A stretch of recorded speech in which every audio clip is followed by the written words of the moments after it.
So yes మరి మీడియాతో ఇంటరాక్షన్లోకి కూడా వెళ్ళిపోదాము. They have so much to ask I'm sure. But media friends అందరికీ ఒక చిన్న రిక్వెస్ట్ ఏంటి అంటే please strictly keep your questions to Robinhood గురించి మాత్రమే ఇక్కడ డిస్కస్ చేయవలసిందిగా రిక్వెస్ట్ చేస్తున్నాము.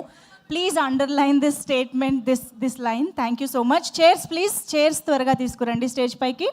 రాబిన్హుడ్ December 25th నుంచి వస్తున్నటువంటి ఈ సినిమా గురించి ఎస్ నవీన్ ఎర్నేని గారు is also here. Hardy welcome to you sir.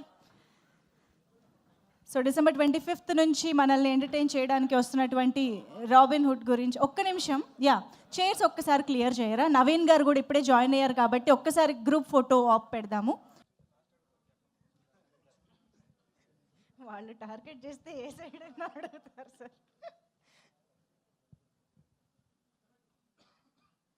Okay, so Nitin గారు ఓకే స్టార్ట్ ప్లీజ్. నా క్వశ్చన్ ముందు మంజుష్ గారికి అండి.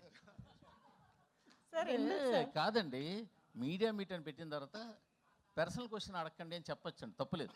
ఏమంటే పర్సనల్ క్వశ్చన్ లేవద్దు అని అడగండి తప్పు.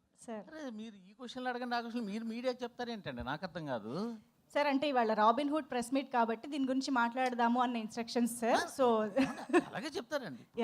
అక్కడ నవీన్ గారు వాళ్ళు ఉన్నప్పుడు పుష్ప గురించి అడగలేమా? ఇప్పుడు నితిన్ గారు ఉన్నప్పుడు మంచి సినిమాలు, ఆ అమ్మాయి ఉన్నారు, ఆ అమ్మాయి చేసిన సాంగ్ ఇన్ని ఉంటాయి. ప్రెస్ మీట్ కాబట్టి first preference. So that's it sir, please. That is my request.